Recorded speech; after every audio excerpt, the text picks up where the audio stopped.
Bonjour à tous, bienvenue à vous, c'est 9h50 le matin, Bretagne, allez c'est parti pour 52 minutes d'émission. Alors ce matin nous plongerons au cœur de la science en compagnie du chimiste rennais Jacques Lucas, membre de l'Académie des sciences, professeur émérite à l'Université de Rennes 1 et président de l'Espace des sciences à Rennes. C'est une structure qui vise à rendre accessible la science au plus grand nombre. Il a mené par ailleurs une enquête internationale sur les terres rares. Qu'est-ce que c'est? Pas des territoires, mais des atomes dont les propriétés spectaculaires ont été découvertes il y a seulement 2 décennies et elles intéressent la haute technologie, notamment pour ces aimants ultra puissants qui ne s'usent jamais. Vous en saurez beaucoup plus tout à l'heure en sa compagnie.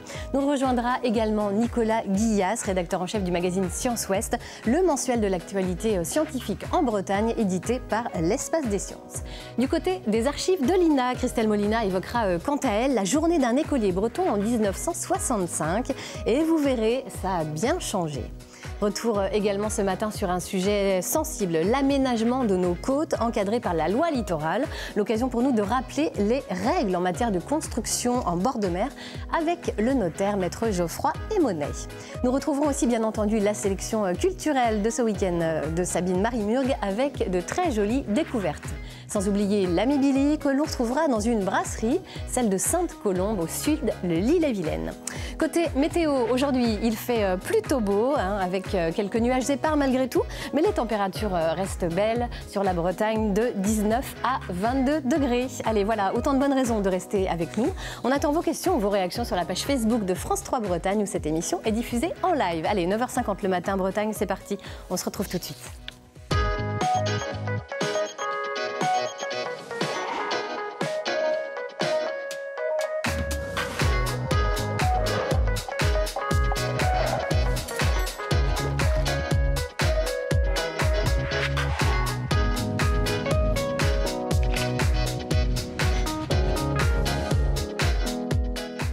Bonjour à tous, bienvenue à vous en cette belle matinée. On est ravis de vous retrouver. Je suis extrêmement bien entourée, vous pouvez le constater. Maître Geoffroy Aymonnet de retour en cette nouvelle saison de 9h50 le matin Bretagne. Bienvenue. Bonjour Laurence. On parlera de loi littorale avec vous. Christelle Molina également. Bonjour Laurence. Bienvenue à vous. On évoquera la journée d'un écolier breton avec vous. Et puis nous avons 2 scientifiques de grande qualité sur ce plateau ce matin, Nicolas Guillas et notre ami Jacques Lucas, académicien des sciences. On évoquera avec vous le sujet des terres rares et puis la vulgarisation de la science parce que c'est un sujet qui nous concerne tous et que nous adorons. La science, ici on adore parler de science à 9h50 le matin. Je vous propose d'abord qu'on aille retrouver notre ami Billy dans une brasserie, et oui à Sainte-Colombe au sud de l'Ille-et-Vilaine. Bonjour Billy. Bonjour Laurence, bonjour à tout le monde sur le plateau. Alors je suis ravi, ce matin on a ce petit soleil magnifique. Nous sommes en pleine campagne bretonne, en Ille-et-Vilaine. Nous sommes à Sainte-Colombe où Ronnie nous accueille. Bonjour Ronnie. Oui, bonjour. Ça va bien? Oui, très bien, merci. Alors on est venu découvrir quoi ici? On est venu découvrir de la bière. Comment on fait de la bière? Donc nous sommes ici à la brasserie Sainte-Colombe, c'est comme ça qu'elle s'appelle? Oui. Ça fait combien de temps que vous êtes là? Moi j'habite 25 ans ici et on a créé la brasserie il y a 22 ans. Ok, donc j'entends ce petit accent. Vous êtes originaire d'où? Je suis hollandaise. Hollandaise, d'accord. Oui. Donc une hollandaise ici en pleine campagne bretonne. Oui. Pourquoi? On a envie de savoir pourquoi. C'était surtout pour l'agriculture d'abord. D'accord. Et on est passionné par la bière. Ok. Et on avait envie de se lancer dans la fabrication. De bière. Oui. Donc passionnés, des passionnés de bière. Alors au début, comment vous avez débuté au tout début ici pour la fabrication de la bière? Ça a commencé par quoi? Oui, donc c'était une petite production de 400 litres tous les 15 jours. D'accord. Donc c'était surtout des particuliers qui venaient pour acheter notre bière. D'accord. Et après c'était la bouche à oreille et tous les ans la fabrication de bière se développait. Ok. Et maintenant on arrive à combien de quantité de fête alors?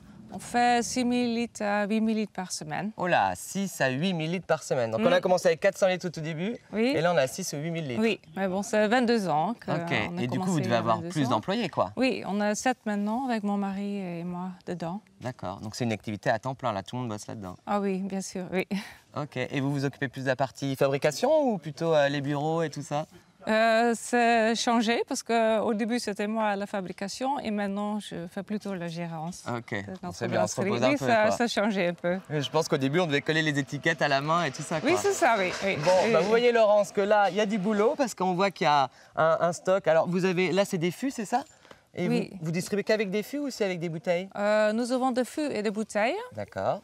Et des bouteilles, c'est surtout pour les particuliers. On travaille avec des restaurants, des bars. Et des fûts, c'est pour des bars, des associations, pour des festivals. Ok, d'accord, chose comme ça. Oui. Bon, bah écoutez, on va se retrouver tout à l'heure. On va voir un brasseur. Comment il s'appelle le brasseur, vous m'avez C'est dit, Ronnie? Pierrick. Pierrick. Bon, on va retrouver Pierrick tout à l'heure qui va nous expliquer comment est-ce qu'on fait la bière ici à Sainte-Colombe. À tout à l'heure. À tout à l'heure, Billy, et à consommer avec modération, bien entendu. Nicolas Guillès, vous connaissiez en fait déjà cette brasserie, vous? La bière Sainte-Colombe, oui, on l'a vu apparaître notamment au marché des Lys à Rennes dans les années 90. Je me souviens qu'il y avait une étiquette verte et puis maintenant ils ont beaucoup d'étiquettes et beaucoup de variétés, il me semble. Alors, on va justement maintenant revenir un peu en arrière, nous aussi, avec Christelle Molina. Bonjour Christelle. Bonjour. Vous nous avez aujourd'hui choisi une archive en rapport avec la rentrée des classes, on va dire, puisqu'on va se pencher sur la journée d'un écolier breton, mais en 1965. Oui, on est en pleine période, en fin de baby-boom. Donc, on va se rendre compte que la journée d'un écolier... Alors là, on est à Carré-Plouguer. Donc on est dans le Finistère, un peu centre-Bretagne, on va dire. Et c'est intéressant de voir quel est son parcours, quelle est sa journée en fait. On va regarder ça tout de suite, 1965.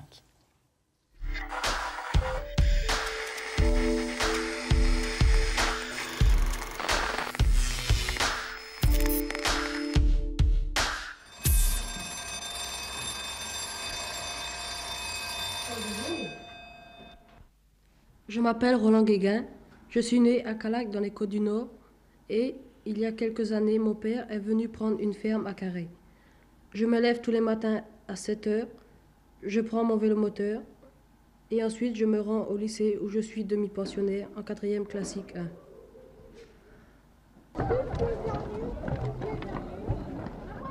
Vous n'êtes rien encore, leur dit-il. Personne ne vous a apprivoisé et vous n'avez apprivoisé personne. Vous êtes comme était mon renard. Ce n'était qu'un renard semblable à 100 000 autres. Mais j'en ai fait mon ami, il est maintenant unique au monde. Et les roses étaient bien jolies. Vous êtes belle, mais vous êtes vide, leur dit-il encore. On ne veut pas mourir pour vous.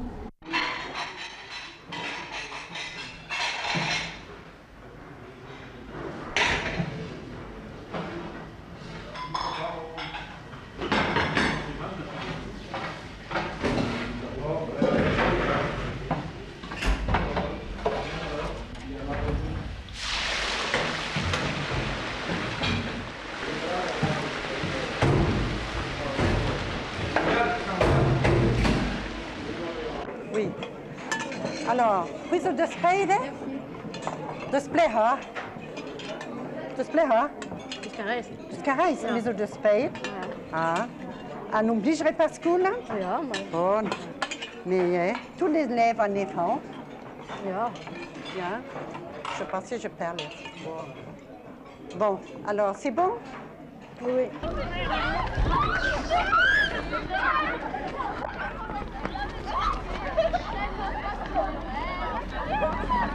Ici à Carré, vous avez combien d'élèves, Madame la Directrice?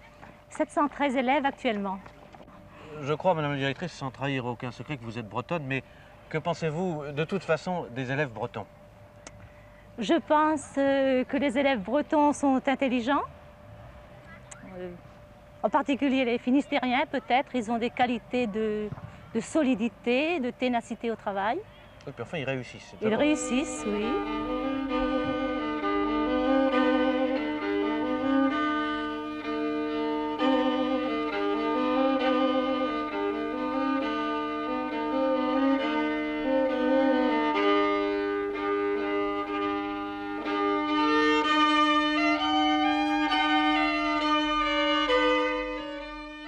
Nouvelle-Jotte. Pas chauvin du tout, hein. Alors les Finistériens ont des qualités exceptionnelles. Vous confirmez, Jacques Lucas, vous êtes Carré, vous? Oui, absolument. Vous êtes de Carré, vous aussi. Qu'est-ce que c'est, quel contexte ça évoque, Christelle, pour nous? Donc on est après le baby-boom, donc on voit qu'il y a une explosion quand on suit un peu ce lycéen, ce collégien, parce qu'il est en 4e classique. C'est ce qu'on dit pas dans le reportage. En fait, ça a des conséquences, ce baby-boom, sur la société, explosion des effectifs scolaires, donc demande accrue de la scolarisation à l'époque. Et puis, une autre chose qui vous avez peut-être dû remarquer, c'est que la classe ou les classes sont mixtes. Et en fait, la mixité va généraliser dans les années 60. Donc c'est un peu une révolution pour l'enseignement et l'éducation nationale, parce que c'est c'est la société moderne qui remplace l'ancienne société, l'ancienne école. Où on voit qu'à l'époque, en 58-59, il n'y avait que 30% des écoles primaires qui étaient mixtes. Et après, en 1960, toutes les écoles vont être mixtes. Alors, il restera quelques grosses écoles, voilà. Donc, c'est ça qu'on aperçoit. Puis, ce qui est amusant aussi, c'est de voir cette cantinière qui s'adresse aux élèves attablés en breton. Oui. D'ailleurs, Nicolas Guillas a traduit un peu. Je crois qu'elle lui a demandé s'il avait du plaisir à être à l'école, mais je ne suis pas sûr. Ça se voyait, ils avaient l'air joyeux au réfectoire. Oui, la caméra, effectivement, impressionne cette dame, puisqu'en fait, elle s'adresse en breton, et dès qu'elle croise le regard de la caméra, à l'époque, le breton est autorisé, mais ce n'est pas la langue légale. Ouais. C'est le français qui est la plus égale que les autres. Donc, voilà, on parle pas breton devant la caméra. On est impressionné quand même par le silence des écoliers, en fait, c'est incroyable. Et puis, ce qui est amusant, enfin amusant ou pas amusant, mais enfin le retour de l'écolier dans sa maison. Alors là, c'est le goûter, le souper, on voit familial. Alors il y a deux choses qu'on voit, c'est d'abord la cellule familiale avec les parents, les grands-parents. Et puis surtout, il y a une deuxième journée de travail derrière. Parce qu'on est, à l'époque, les Français et les Bretons vivaient majoritairement de la terre. Voilà. On voit les artichauts d'ailleurs à la cantine. Ouais. Ouais. Ça vous évoque quoi, Jacques Lucas, cette archive? Pour moi, c'est une archive, mais c'est à l'époque où je passais ma thèse. J'ai soutenu ma thèse en 64. Alors, je ne suis évidemment pas... Mais je me souviens parfaitement de l'école primaire à Carhaix pendant la guerre. J'avais 8 ans, 9 ans, donc...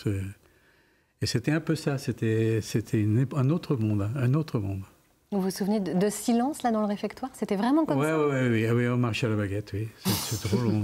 C'est clair. Alors, ça n'empêchait pas qu'il y ait des chahuts et des choses comme ça, mais quand même, les maîtres avaient beaucoup d'autorité. Ouais. Puis on était assez rustres, il faut reconnaître. Hein. Ah oui. On vivait avec des sabots et choses comme ça. Bon, en tout cas, ça vous a réussi, cette éducation un peu à la dure, on va dire. On va faire un peu mieux connaissance avec vous, justement. Vous êtes un chimiste reconnu, membre de l'Académie des sciences. Vos recherches s'exercent au sein du laboratoire verre et céramique de l'Université Rennes, laboratoire que vous avez créé, n'est-ce pas, au début des années 70 et dirigé jusqu'en 2002. Et puis, vous avez fondé deux sociétés pour l'industrialisation des verres que vous avez mises au point.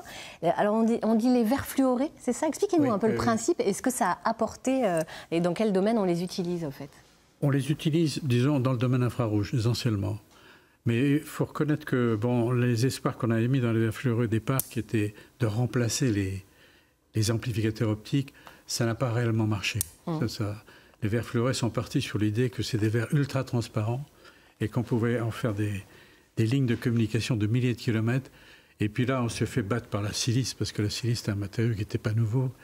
Et en fait, il est resté, la société de verre fluoré reste encore, elle travaille correctement, elle a un petit chiffre d'affaires, quoi.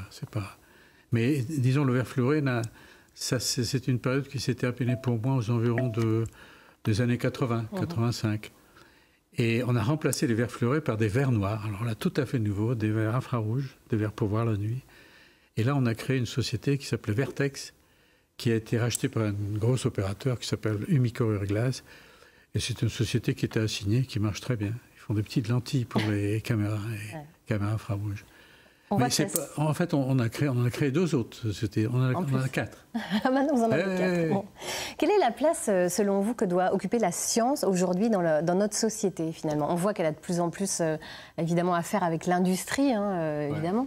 Ouais. Mais pour vous, est-ce que cette place a évolué?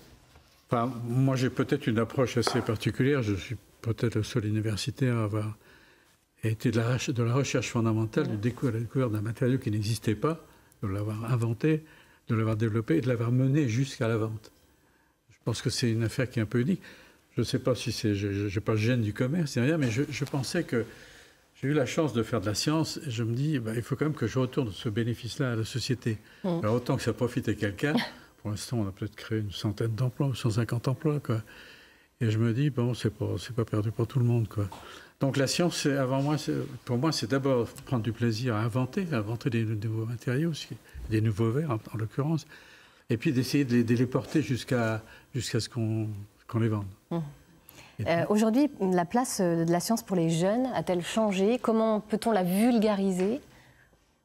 La vulgariser, alors là je prends ma casquette de président de l'Espace des Sciences. Président de l'Espace des Sciences. Là je souhaite vraiment parler de l'Espace des Sciences parce que c'est une affaire unique, ça. C'est une belle aventure. C'est une belle aventure, et c'est une aventure qui s'intéresse à tout le monde, surtout à tous les gens de 7 ans, 77 ans. Je veux dire, jusqu'à même plus âgé, il n'y a pas d'âge limite, mais qui a permis de renouer un contact qui n'est pas évident entre la science et les gens. Je crois que les gens ont un peu oublié la science, ils en ont un peu peur. Il faut reconnaître, elle fait peur. Alors, ça ne fait pas de mal que de temps en temps, on leur montre ce qui est fait dans les labos, eh ben, ça sert. Ça sert à des choses qui sont pratiques. Et le fait que Michel Cabaret, par exemple, à l'Espace des Sciences, ait développé cet Espace des Sciences, c'est une chose qui est vraiment remarquable. C'était une prouesse. Exactement. Alors, on ne va pas faire qu'en parler. On va retrouver justement un reportage à la découverte de cet Espace des Sciences au Champ Libre à Rennes. C'est Antonin Billet et Vincent Bars qui sont nos guides. Galaxies, nébuleuses et trous noirs vont bientôt dévoiler une partie de leurs secrets. Bienvenue dans l'antichambre de l'univers. Ici, le visiteur acclimate ses yeux à la pénombre et quelques minutes plus tard, nous grimpons dans le dôme, notre capsule spatiale. On va pouvoir y aller. Je vous souhaite une bonne séance à tous et à tout de suite.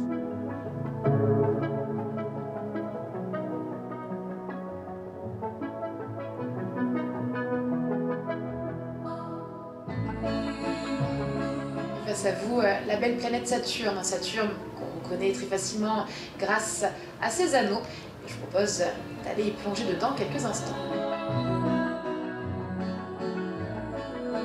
C'est une maquette tridimensionnelle qu'on a de tout l'univers connu. C'est-à-dire on a toutes les planètes, les exoplanètes, les satellites, les astéroïdes, les étoiles, les galaxies, les nébuleuses. Une plongée dans l'univers immense, un vertige. On a souvent des personnes qui ont du mal à atterrir, je dirais, après une séance, parce qu'ils sont complètement partis dans le rêve, parce que c'est très magique aussi de pouvoir réaliser dans quel univers nous vivons. Et nous avons même eu, ça arrive fréquemment, que des personnes aient les larmes, parce qu'il y a des émotions qui peuvent se créer, parce que finalement on est très peu de choses là-dedans. Eux ne pleureront pas, les ados ne sont pas facilement impressionnables, mais la surprise est tout de même au rendez-vous. Je ne pensais pas que c'était comme ça. Par exemple, il y a une planète, elle a 60 satellites. Moi, ça m'a étonné qu'elle avait aussi de satellites. C'était bien, c'était impressionnant. J'ai bien aimé quand il y avait des planètes qui bougeaient, quand on se rapprochait de la planète et qu'on voyait ce qu'il y avait sur la planète. Spectaculaire, le planétarium se révèle être aussi un outil pédagogique essentiel pour la compréhension de l'univers. On a des élèves qui ont vraiment besoin de se représenter les choses dans l'espace, et le fait de pouvoir les visualiser et d'arriver aussi dans un contexte où ils peuvent vraiment poser toutes leurs questions, c'est essentiel. Expérimenter pour mieux apprendre. Au laboratoire de Merlin, les plus petits découvrent la science en s'amusant. Un rayon de lumière produit de l'énergie. Rien de magique, avec la science, tout s'explique. Si tu éclaires l'avion, est-ce que tu as vu sur l'avion, il y a des petits panneaux. Quand tu les éclaires, ils transforment la lumière en énergie. C'est ça qui fait tourner les hélices de l'avion. Le but du jeu, c'est que tout le monde y prenne quelque chose, tous les âges. Donc les plus jeunes vont plus s'amuser, mais moi je crois vraiment que ça rentre quelque part et que ça grandira. Et les plus grands, oui, ils vont plus lire les panneaux, etc. et comprendre le principe scientifique. C'est intéressant parce qu'on peut savoir des trucs qu'on sait pas. Par exemple, la montgolfière, là-bas, qui est intéressante. On fait chauffer de l'air et elle vole, comme les vrais. Et à ce jeu-là, même les parents se passionnent pour la science, pourvu qu'elle subjugue leurs enfants. Les occuper le mercredi, c'est bien de trouver un endroit comme celui-ci. C'est un endroit ludique, c'est un endroit où ils apprennent des choses en s'amusant. Et ça, c'est parfait. Tout au long de l'année, l'espace des sciences accueille aussi des expositions temporaires. Ici, c'est le monde de la nuit que l'on explore et toujours la même philosophie, exciter notre curiosité, nous inviter à mieux connaître notre monde. Expérimenter pour mieux apprendre, c'est ça votre credo finalement ? Oui, tout à fait. Oui, oui. Alors expérimenter, ça s'intéresse évidemment aux sciences, la physique, la chimie. Il y a des sciences qu'on ne peut pas expérimenter, bien entendu. Mais faire venir les gens à la science, les enfants en particulier, ça commence par ça, par toucher, par sentir. On n'a jamais fait de chimie réellement à l'espace des sciences parce que il y a des questions de sécurité, mais ça risque d'être un peu compliqué. Ça participe aussi. C'est une cuisine de luxe, la chimie. Ah oui, c'est ça, exactement. Et puis, alors, il y a aussi les conférences à l'Espace des Sciences, tout comme au Champ Libre en général, mais à l'Espace des Sciences, elles remportent un succès phénoménal. Ça intrigue les gens, ça les passionne, ça les fascine, et on comprend pourquoi. D'ailleurs, le mardi 18 septembre, c'est la rentrée des conférences de l'Espace des Sciences animée par Maët Chanterelle. Alors, ce jour-là, à 20h30, Audrey Dussutour évoquera le blob. C'est assez mystérieux, ça, le blob. C'est incroyable. Nous, ça nous a fascinés ici. Un organisme unicellulaire dépourvu de bouche, d'estomac, d'yeux, offrant 720 sexes différents. Voilà. Bon, on peut que vous inviter à aller voir cette conférence donc le mardi 18 septembre à 20h30. Puis il y aura aussi une autre date à retenir le mardi 25 septembre. C'est l'ouverture de la nouvelle exposition Cyclope. C'est bien ça. Et puis évidemment, le vendredi 5 octobre démarre le Festival des Sciences à l'Université de Rennes 2. Tout ça, on retrouve sur le site internet de l'Espace des Sciences qui s'affiche sur votre écran. Et c'est le même pour le magazine Science Ouest. Ça m'amène vers vous, Nicolas Guillas. Vous êtes rédacteur en chef de ce magazine, de ce mensuel qui est édité par l'Espace des Sciences. Qu'est-ce qui fait l'identité de votre revue ? Au sein de l'Espace des Sciences, nous, Jacques Lucas le disait un peu, on sensibilise à la démarche scientifique, parce qu'on vit une ère de désinformation, de fake news, de rumeurs. Donc nous, on donne la parole aux scientifiques et on découvre un peu toutes leurs recherches, leurs travaux, leurs démarches, parce que eux, ce qu'ils font, ces scientifiques, et on a des scientifiques de renom ici en Bretagne, il y a 10 000 chercheurs à peu près en Bretagne, Et public et privé. Public, 6 000, un peu plus de 6 000 dans le public, je crois. Et nous, on va à leur rencontre. Certains viennent dans les conférences tous les mardis. Et tous les mois, dans Science Ouest, le mensuel de l'Espace des Sciences, on est une équipe de journalistes et on va les interviewer. On leur pose des questions. Et parce que nous, on n'est pas foncièrement, on est des journalistes, on n'est pas des scientifiques, donc on comprend pas toujours. Vous avez une approche justement un peu de candide, entre guillemets. Quand on va les voir, parfois, les 10 premières minutes, c'est du jargon, on ne comprend rien. Et petit à petit, on comprend ce qu'ils nous expliquent. Et du coup, on parle de sujets très variés, parce qu'en Bretagne, il y a des recherches énormes en biologie, en chimie, on en a parlé tout à l'heure, en archéologie. Donc, il y a plein de choses qu'on essaie de faire découvrir chaque mois. Alors vous êtes très vite entré dans la modernité parce que non seulement il y a la version papier, mais il y a aussi des interviews vidéo sur le site internet de l'Espace des Sciences. Oui, c'est ça. C'est-à-dire que l'Espace des Sciences a une chaîne YouTube, espace-science.tv, sur laquelle on retrouve les conférences d'ailleurs du mardi. Et puis on fait aussi des interviews des chercheurs et on peut retrouver un peu tout ce contenu parce que nous, notre objectif, c'est de toucher le grand public qui va lire des articles en papier, des articles sur le site internet et qui regarde aussi des vidéos. On vous trouve où en version papier? Dites-nous tout. Alors, Science Ouest, on le retrouve au Champ Libre, à la boutique, à l'accueil des Champs Libres. Et puis on le retrouve aussi dans d'autres lieux maintenant, dans quelques librairies et aussi à Océanopolis. À Brest, mais on peut aussi le trouver, à Brest, et chez nos collègues du pôle de Bretagne Culture Scientifique. Et puis on peut aussi s'y abonner ou acheter un numéro sur Internet, tout simplement, sur le site de l'Espace des Sciences. Alors si on parle de vos thématiques, votre dernier numéro traite de quoi? Dites-nous tout. Alors, le dernier numéro, il parle, on a vu la une tout à l'heure à l'écran, je crois, et il parle de l'océan, parce qu'on est aussi en lien avec l'exposition qui va ouvrir à la fin du mois à Cyclops, explorateur de l'océan.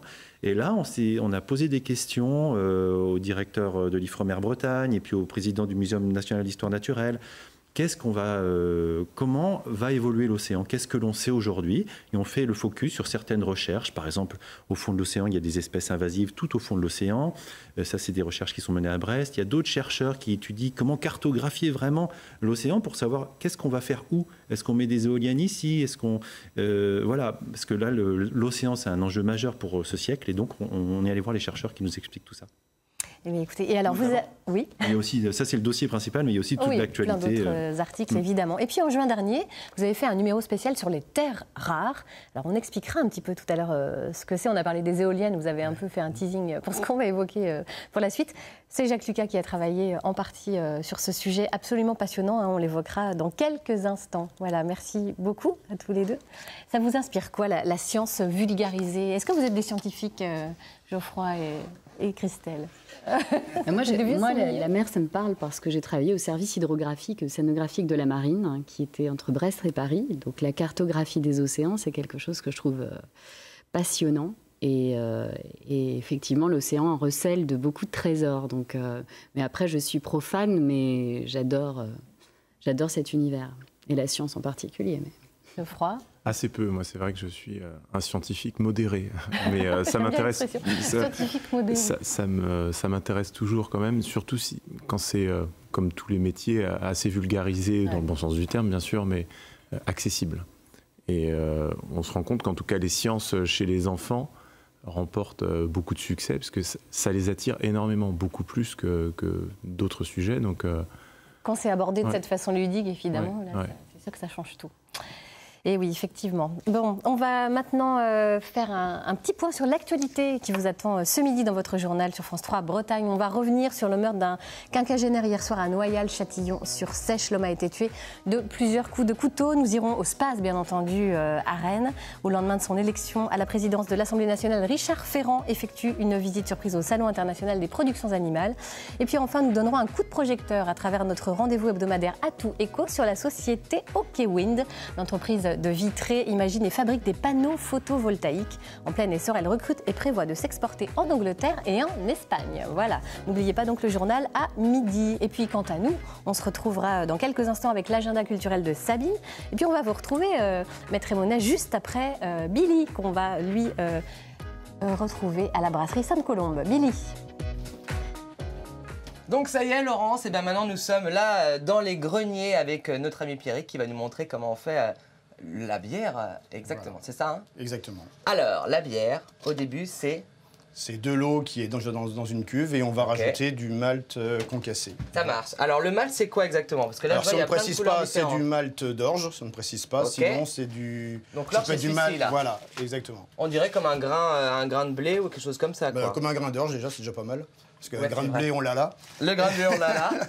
Alors, le malt, ça veut dire quoi exactement? Donc, c'est un céréale qui a été germé, séché. D'accord. Donc, germé pour après libérer des enzymes qui, après, mélangées avec l'eau, va donner un mou qui sera après fermenticible. Parce que le céréal, c'est de l'amidon et l'amidon n'est pas fermenticible. D'accord, donc s'il n'était pas germé, on ne pourrait pas faire de bière avec. Voilà, exactement. Et le noir qui est là, c'est quoi? Alors là, c'est aussi de l'orge, mais par contre torréfié. Donc là, ça va nous servir pour faire par exemple une bière brune ou ambrée. D'accord. Torréfié, ça veut dire? Qui a été grillé. Comme le café, quoi. Comme le café, exactement. Ok, ça marche. Et ça donne un goût particulier ou une couleur? Ça va donner un petit goût de café, de grillé. Alors, par contre, il ne faut pas trop en mettre pour faire une bière brune. Faire une bière brune comme une stout, c'est pas spécialement que du malt ça. On est obligé de mélanger les choses, quoi. Voilà, c'est beaucoup de ça. C'est ça qui va donner surtout donc, le corps à la bière et l'alcool. Ok, ça marche. Donc la première étape, c'est d'avoir des bons produits de base, c'est ça? Voilà, exactement. Une recette, et la recette, vous la créez comment? Avec l'expérience. Ok. Et selon la couleur qu'on veut lui donner, le goût qu'on veut lui donner. Donc, ça marche. Et après, on met ça dans cette boîte-là? Donc après, on le met dans le concasseur. Donc ce sont des rouleaux qui roulent et qui après écrasent gentiment le grain. D'accord. Pour après garder l'enveloppe intacte qui va servir de filtre naturel lors de ça marche. Lors de la filtration. Ok, donc le filtre naturel, c'est la petite cosse autour, quoi. C'est ça? Voilà, exactement. Après, elle sert après. Bon. Donc on a vu la première étape, on va se retrouver tout à l'heure, Laurence, pour voir comment est-ce qu'on fait, parce qu'il y a plein d'opérations, hein, donc on va voir ça. Allez, à tout à l'heure. À tout à l'heure, Billy, merci. Maître Emonet, ce matin, on évoque avec vous un sujet sensible qui cet été encore a suscité pas mal de polémiques, la modification de la loi littorale. Alors d'abord, c'est un sujet important dans une région comme la nôtre, on imagine bien sûr? La Bretagne a 2 à 3 000 km de côte, donc forcément c'est le sujet qui concerne les Bretons. La loi littorale, c'est un texte de 1986, donc un peu plus de 30 ans aujourd'hui, qui réglemente l'urbanisation des communes du littoral. Voilà. L'esprit de la loi, il est très simple, c'est d'essayer de concilier 2 choses. La préservation du littoral, donc éviter de bétonner les côtes autant que possible, ça serait mieux, et dans le même temps, de permettre aux communes de se développer quand même. Il ne faut pas que ça soit quelque chose de figé. Ça serait trop simple de dire que le littoral doit devenir un musée, qu'on ne peut plus rien y faire, puisqu'il faut bien que les communes accueillent des nouveaux habitants, permettent des activités, des entreprises, etc. Donc il y a deux idées principales qui se dégagent de la loi lorsqu'elle a été couchée sur le papier. Premièrement, c'est de reporter les constructions le plus possible en arrière de la côte.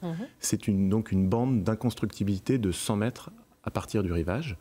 Et la deuxième chose, c'est d'essayer de d'alterner les espaces urbanisés et les espaces naturels. C'est d'éviter à tout prix une urbanisation linéaire de la côte. Ça créerait une barre d'immeubles. Et puis même si on va de village en village, on aurait une côte qui serait sans arrêt urbanisée. D'essayer donc de garder des pôles urbanisés et puis des espaces de respiration naturels. Alors qu'est-ce que c'est que cette fameuse bande des 100 mètres? Expliquez-nous. La bande des 100 mètres, c'est une inconstructibilité 100 mètres en retrait de la côte, en dehors des espaces urbanisés. Si vous êtes en centre-ville d'une ville qui est côtière, il est possible de construire dans les 100 mètres, mais si vous êtes sorti de la ville, les 100 mètres sont vraiment bloquants. Une commune peut même édicter une règle plus contraignante en mettant plus de 100 mètres, encore 200 ou 300 mètres Mais alors, comment on calcule les fameux 100 mètres? À marée basse, à marée haute?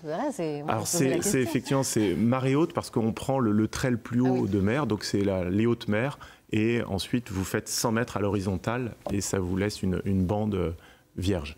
Est-ce qu'on peut faire une extension? Si je ne peux pas construire dans ces 100 mètres, par contre, est-ce que... Alors, vous ne pouvez pas construire, c'est assez strict. On ne peut pas construire. On ne peut pas faire d'extension, on ne peut pas transformer. Donc si vous avez une grange dans les 100 mètres, vous essayez de demander une transformation en habitation, vous ne l'aurez pas. Vous pouvez quand même rénover. Il faut bien que le bâti puisse quand même être rénové. Donc c'est quand même assez contraignant. Alors pourtant, parfois, on voit quand même des constructions nouvelles de maisons en bord de mer. Alors comment ça se fait? Parce que ces maisons sont en tissu déjà urbanisé. Donc si on est dans une agglomération, les 100 mètres ne s'appliquent pas. Mais si vous êtes en dehors d'une agglomération, un terrain isolé ne peut pas être construit. Ça, c'est une certitude. Mais dans le même temps, il faut rappeler quand même que la bande des 100 mètres, ce n'est pas quelque chose d'indépassable. Il faut bien qu'une commune puisse se développer. Donc il y a des exceptions qui ont été créées dans la loi. Vous avez la possibilité de créer, par exemple, des bâtiments à usage du public. Si vous avez un poste de secours qui doit être créé en bord de mer, il faut bien l'accepter. Et pourtant, on est bien dans les 100 mètres, on est sur la mer quasiment. Il peut y avoir des sanitaires, il peut y avoir des activités économiquement indispensables liées à l'eau. On pense à l'agriculture, il peut y avoir des fermes aquacoles. Donc beaucoup de choses peuvent se développer, mais il faut qu'elles soient dans l'intérêt collectif. Quelqu'un qui veut déposer un permis de construire pour créer juste un restaurant en bord de mer parce qu'il trouve la parcelle magnifique, il ne l'aura pas, tout simplement parce qu'il n'est pas dans la bonne zone. Donc c'est l'intérêt collectif qui prime, évidemment. Tout à fait.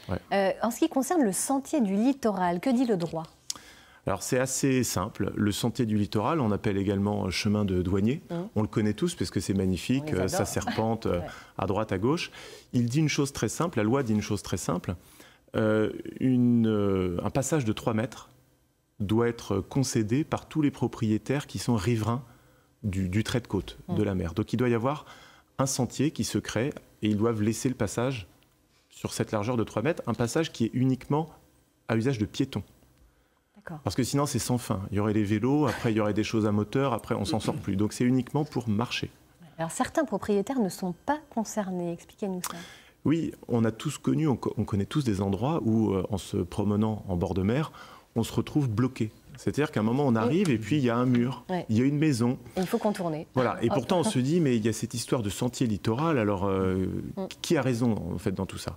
La loi, elle est assez simple. Si on veut, disons qu'elle a prévu un petit peu les choses. Il y a une date de bascule qui s'est créée au moment où cette idée de sentier littoral a été réglementée, c'est 1976. En 1976, il a été décidé que toutes les maisons qui étaient déjà implantées en 1976, si elles étaient à moins de 15 mètres du rivage, on ne pouvait pas passer devant parce qu'on était trop près de la maison et donc on leur imposait une servitude qui était trop contraignante. Donc, on fait le tour. Également les maisons de 1976, qui sont parfois plus éloignées de la côte, mais qui ont un mur d'enceinte. Si elles sont, ces maisons closes de murs, le mur peut être bloquant, puisqu'il était là également avant 1976. Donc on doit faire le tour, comme on le voit parfois, on marche et puis on fait une encoche et on fait tout le tour. Il y a une exception à l'exception, si on veut, c'est que si jamais vraiment ça empêche le cheminement continu du piéton, si vraiment en faisant le tour on se retrouve bloqué par une route, par un ouvrage ou quelque chose, la loi imposera au propriétaire de laisser passer quand même. Donc c'est normal qu'on trouve lors de son chemin des blocages par moment. C'est une question de date. Vous ne pourrez pas avoir un blocage avec une maison neuve. Ça paraît impossible. Voilà. Merci beaucoup, Maître Emonen, de nous avoir éclairé sur la complexité de cette loi littorale, parce qu'effectivement, c'est quand même pas évident, mais bon, On a tout compris. Merci beaucoup. On va passer du littoral aux terres rares, puisque c'est le sujet qui vous passionne, Jacques Lucas, en ce moment. Vous venez d'écrire un livre, enfin récemment, un livre de référence sur le sujet, avec, à 5, avec Pierre Lucas, votre fils, Thierry Lemercier, Alain Rolla et William Davenport. Alors on a envie de vous demander, que sont ces fameuses terres rares? On imagine des territoires, c'est pas du tout ça. Non. D'abord, le mot est assez exotique. Ça vient de terre, ça vient tout simplement que les terres rares sont des minéraux. On trouve les terres rares sous forme de terre, en fait. Et elles sont rares, en l'occurrence, parce que les terres rares, elles ont ceci de particulier, c'est qu'elles ont toutes la même, la même structure électronique, c'est-à-dire elles ont toute la même chimie, tous les 14 terres rares ont 15 terres rares ont la même chimie. Par contre, elles vont être très différentes du point de vue de la physique. Alors, elles ont des capacités extraordinaires. Oui, alors découvertes il y a peu, si elles se sont développées assez tard, c'est qu'en fait, on n'arrivait pas à les séparer. En fait, c'est une grande famille très très unie. C'est une grande famille qui se trouve, disons, dans le tableau périodique, c'est-à-dire dans la classification des éléments. Alors le tableau périodique, oui, c'est ça, c'est la classification des éléments qu'on a tous appris. Qui va de l'hydrogène jusqu'à l'uranium. Voilà. Et dans le rang à peu près 60, on a là 14 éléments, ou 15, enfin ça dépend comment on compte, qui sont extrêmement homogènes. Et ces éléments homogènes, ils sont homogènes par leur chimie, c'est-à-dire que le pot chimiste, il se retrouve face à 14 éléments qu'il faut séparer. Et c'est pour ça que c'est une chimie qui a mis du temps avant de naître. Il faut déjà les séparer. Et pour ça, la France est bien placée à travers Ron Poulenc, Solvay. Enfin, ils ont été les premiers à créer une usine de séparation de terres rares. Alors, ce sont des atomes, en gros, aux propriétés vraiment extraordinaires, qui intéressent jusqu'à l'industrie et qui sont l'objet de beaucoup de convoitises. Où est-ce qu'on les trouve? Est-ce qu'il y en a en Bretagne? J'ai envie de vous demander aussi. Il n'y en a pas en Bretagne. Il n'y en a pas en Bretagne. Les terres rares sont très mal réparties, si vous voulez. Il y en a qui en sont très riches, les Chinois en particulier. Il y a la région de Baotou qui est une véritable réserve de terres rares. On exploite ces terres rares à ciel ouvert. Ça a d'ailleurs été assez critiqué. Je veux dire, les Chinois n'ont pas... Ils n'ont pas avec le dos de la cuillère. Mais du coup, ils ont fait ça, ils ont développé cette minéralogie, cette extraction des terres rares à peu près dans les années 80. C'était l'époque de Deng Xiaoping qui a dit, écoutez, nous, on n'a pas de pétrole dans des terres rares. Et ils ont bien fait, parce qu'on a découvert, après avoir séparé ces terres rares et après avoir développé leurs propriétés, que c'était des matériaux indispensables. Si bien qu'actuellement, la Chine se trouve très nettement en tête de la production des terres rares. Et non seulement de la production un peu lourde, que personne n'aime, qui est un peu... C'est un peu une production qui est pas facile, parce qu'il faut une tonne de... Un kilo de terre rare, ça fait 1 tonne de déchets. Ça produit 1 tonne de déchets. Pas très écologique, quand même. Non, alors c'est pour ça, c'est pas très écologique. Alors, quelles sont leurs propriétés étonnantes, Vous allez nous expliquer ça de manière simple. Les propriétés étonnantes sont liées à leurs électrons qui vont alors, on appelle rempli, les fameuses 14 se retrouvent avec une structure dans laquelle on remplit une couche qui s'appelle F, qui va de F1 jusqu'à F14. Et certains, en particulier, ont des propriétés tout à fait anormales et sont luminophores, sont luminescentes. Luminescentes. Ouais, il suffit de les exciter par de la lumière pour qu'elles émettent une autre lumière. Si bien que c'est devenu un matériau tout à fait indispensable pour la préparation des lasers, par exemple. Alors, vous avez emmené d'ailleurs un exemplaire étonnant.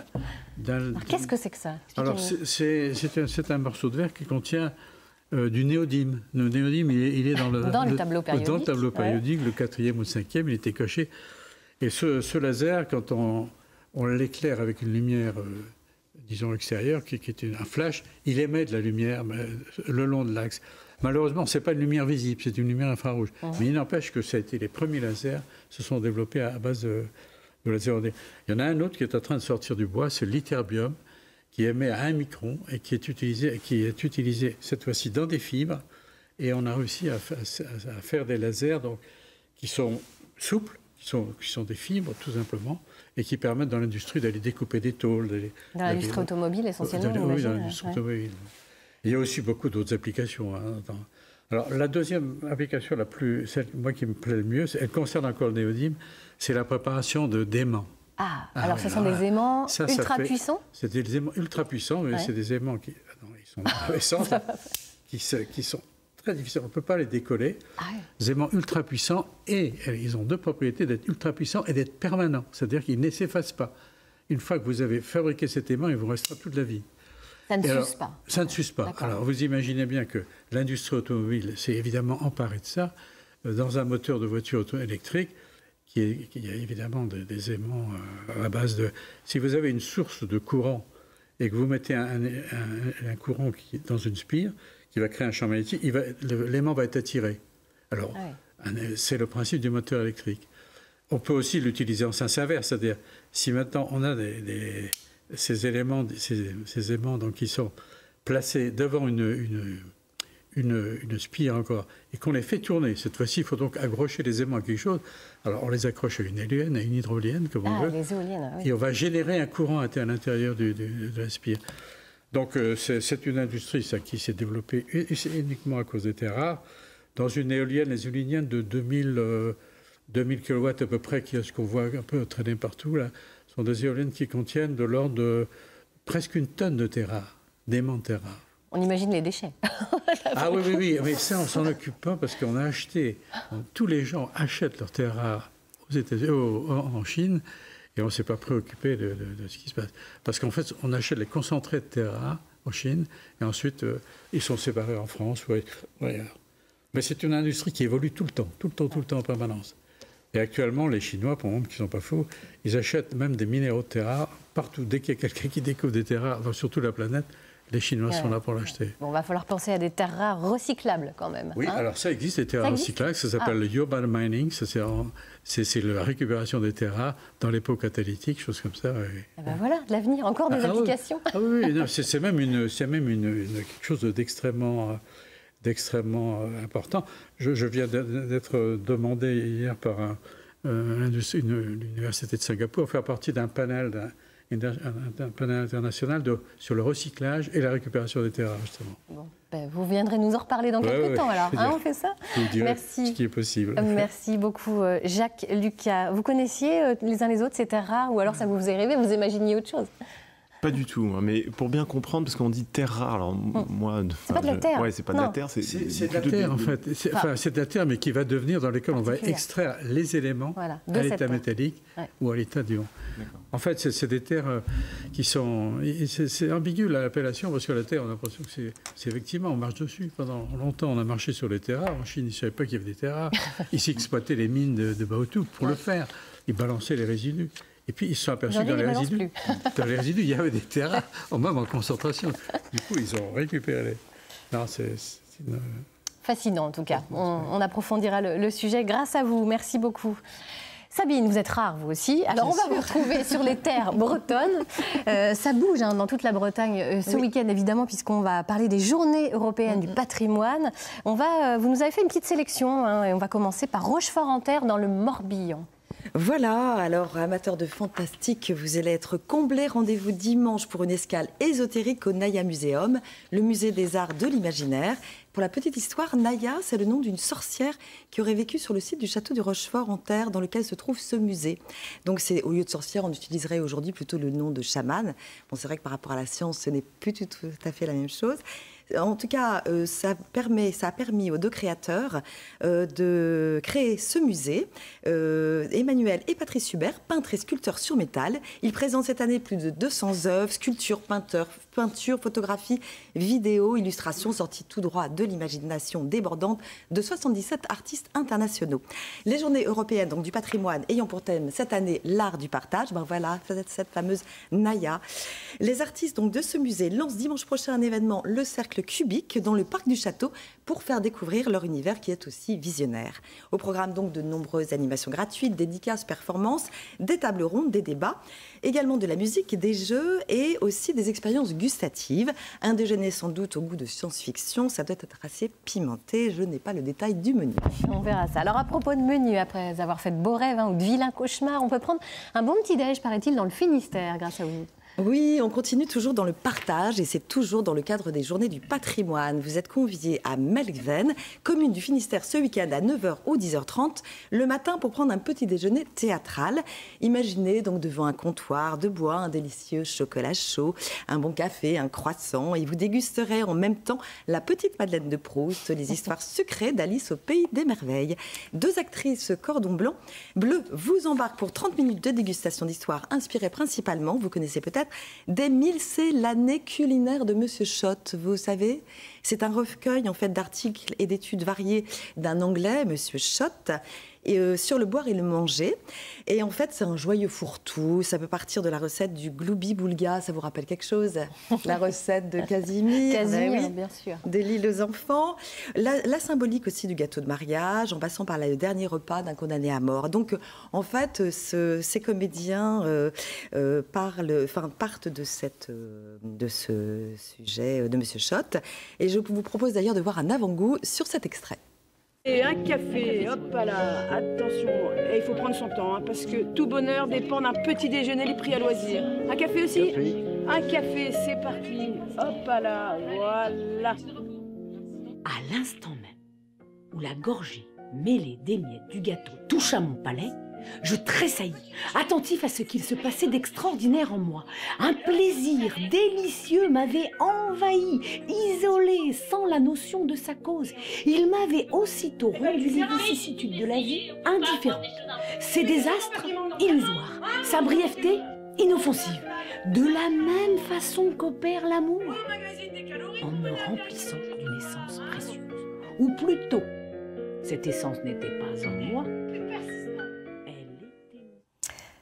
Donc le petit déjeuner de la compagnie des réseaux à la Chapelle et c'est gratuit sur réservation. Alors dans les Côtes d'Armor aussi, hein, c'est très convivial ce week-end, on tisse du lien. Voilà, du lien à l'occasion du festival, donc au fil du lin. La nouveauté de cette année, c'est que ça se passe en fait dans 7 communes, Uzel, Alinox, Saint-Hervé, Saint-Élo, Merléac. Et ce sont ces communes qui vivaient autrefois de la fabrication et du commerce des toiles de lin de haute qualité. On appelait même ces toiles les Bretagnes. Et vous êtes donc invités ce week-end à suivre la route du lin, de la Maison des Toiles à Saint-Élo, à l'atelier Musée du Tissage à Uzel. Un festival donc qui aborde l'histoire du lin, mais qui est aussi tourné sur l'avenir de cette production. Et aujourd'hui, de son utilisation, vous savez que le lin est très très riche en oméga 3. Ce festival donc évoque aussi la place de cette production dans la mondialisation. Le film La pluie et le beau temps d'Ariane Doublé marquera d'ailleurs demain l'ouverture du festival. Savez-vous que 40% donc quand même du lin mondial est exporté et produit en France pour un unique client, la Chine. Ce film raconte comment se tisse ce lien donc entre les producteurs normands et les entrepreneurs chinois. Voici un extrait. Hello, my friend. Hello, James. How are you? This is really very good business in China at the moment. Very good.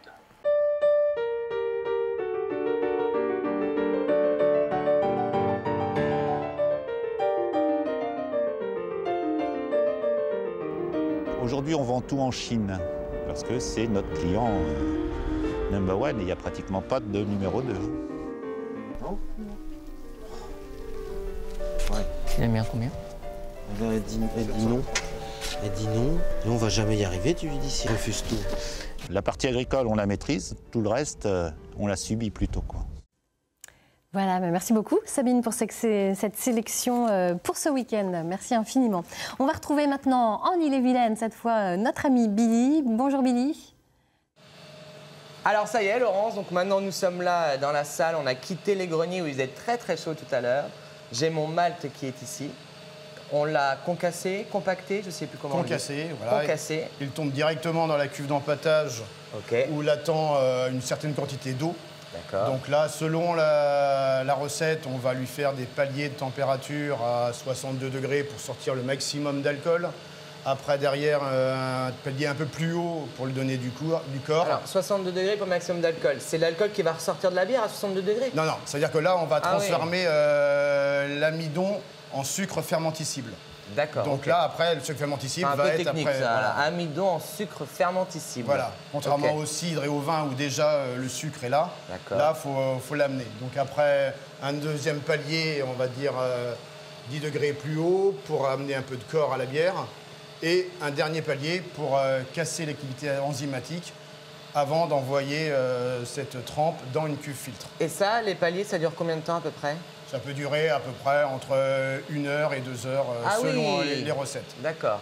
Ça encore, ça donne le goût à la bière. Voilà. Il y a plein de petits détails. Hein. Voilà, exactement. Ok.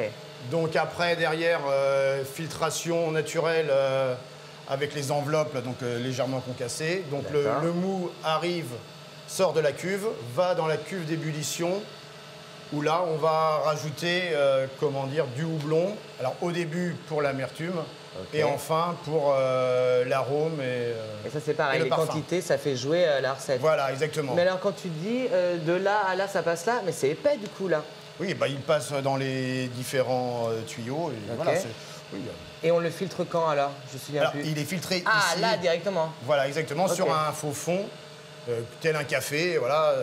Ah oui, tout à l'heure on a parlé des petits avec le marc, et voilà. Ok, ça marche. Donc ici, après, une fois qu'il a passé une bonne heure en ébullition, on va le refroidir par l'échangeur à plaques, et là on va l'amener, selon aussi notre type de bière voulu, en dessous, entre 15 et 20 degrés, avant d'être ensemencé avec de la levure.